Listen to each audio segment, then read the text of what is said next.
अब believer system चर्चको bishop हुनुहुन्छ, बिशप अलिकति तपाईँलाई एउटा प्रश्न गर्न चाहेँ। बिलिभर सिस्टम चर्चको बारेमा पछि मानिसहरूले विभिन्न कुराकानी गर्छन्, हजुर बिशप भएको कारणले यो बिलिभर सिस्टम चर्चको बारेमा केही भनिदिनुहुन्छ? अब बिलिभर चर्च हेऱ्यो भने पहिले सुसमाचार प्रचार गर्ने संस्था हो होइन, जतिखेर गोस्पल फर एसिया जिएफए भन्थ्यो त्यतिखेर बिलिभर सिस्टम चर्चले मलाई लाग्छ सबै संस्थाले भन्दा पनि धेरै सुसमाचार प्रचार गरेको छ, धेरै मण्डली स्थापना गरेको छ होइन बिलिभर सिस्टम चर्चले।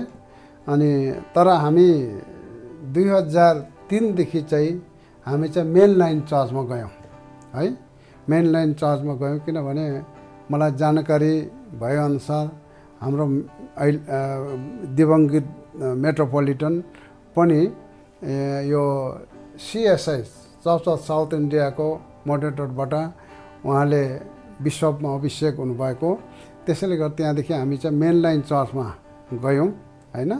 त्यहाँदेखि बिस्तारै बिलिभर चर्च मात्रै थियो।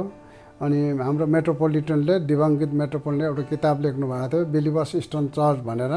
त्यहाँदेखि चाहिँ हामीले इस्टर्न बिलिभर चर्चदेखि इस्टर्न थपेपछि हामी बिस्तारै एकैचोटि होइन यो अर्थोडक्स विश्वासमा हामीले प्रवेश गऱ्यौँ अथवा अर्थोडक्स यात्रामा हामीले यात्रा सुरु गऱ्यौँ होइन, मेट्रोपोलिटनको निर्देशनमा, उहाँको अगुवाईमा, उहाँको शिक्षामा। अनि हामी खुसी नै थियौँ, खुसी पनि भयौँ, अहिले पनि खुसी नै छौँ। अनि भएपछि अहिले हामी अर्थोडक्स विश्वासमा छौँ।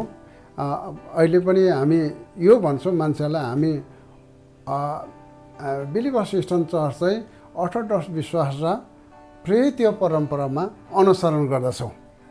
हाम्रो विश्वास त त्यो, त्यसले गर्दाखेरि हाम्रो अभ्यास अर्थोडक्स छ, हाम्रो विश्वास, हाम्रो सबै कुरो अहिले हामी अर्थोडक्स शिक्षामा छौँ, अर्थोडक्स विश्वासमा छौँ, अर्थोडक्स यात्रामा छौँ।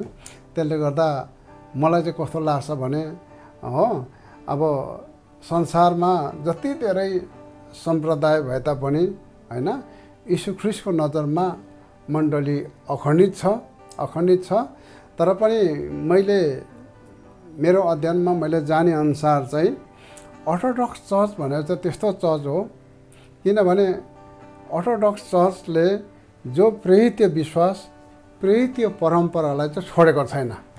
कति चर्चहरूले प्रेरित परम्परा प्रेरित संस्कार प्रेरित शिक्षालाई भन्दा बढी थपेको छ, मानव परम्पराहरू मानव संस्कारहरू छोडेको छ। म त चर्चको नाम भन्दिनँ, धेरै चर्चले जे कुरो प्रेरितहरूले हामीलाई विश्वासमा डोरायो, हामीलाई जुन शिक्षा परम्परा दियो त्योभन्दा धेरै उनीहरूले आफ्नै परम्परा संस्कारहरू अर्थात् मानवीय परम्परा संस्कारहरू उनीहरूले थपेर लग्यो होइन।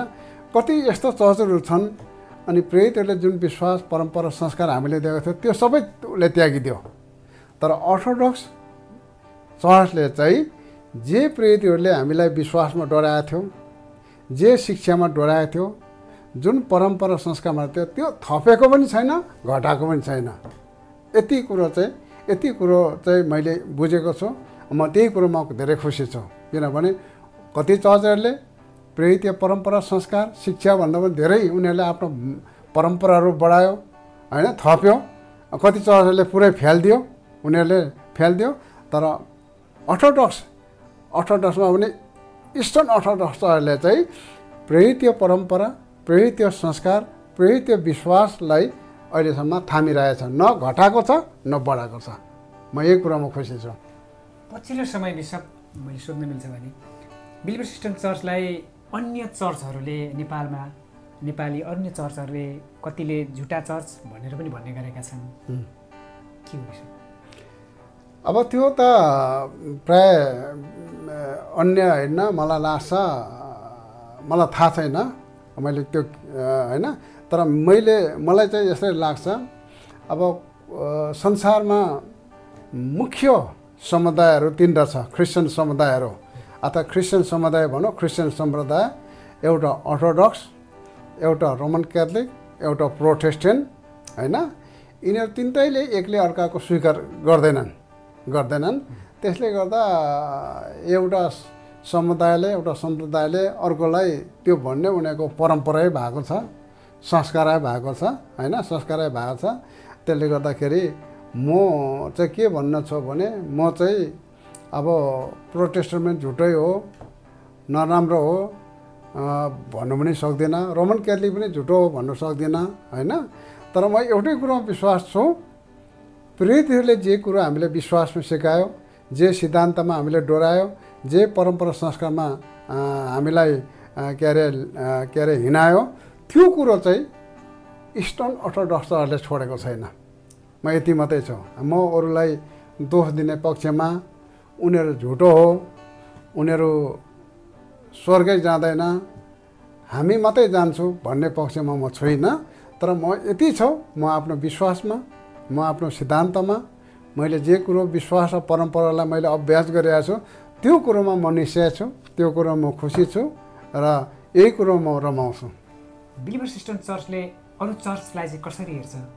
बिलिभर्स इस्टर्न चर्चले अरू चर्चलाई हामीले कसरी हेर्छौँ र अरू चर्चलाई हामी चर्च भनेर स्वीकार गर्छौँ होइन, चर्च भनेर स्वीकार गर्छौँ। तर यति चाहिँ कुरा भन्छौँ, चर्च भनेर स्वीकार गरे पनि तर अरू चर्चले चाहिँ जे प्रेरितहरूले हामीलाई विश्वास, सिद्धान्त अनि संस्कार र परम्परामा जुन कुरो सिकाएको थियो त्यो कुरो चाहिँ कति चर्चहरूले छोडेको छ, कति चर्चहरूले बढाएको छ।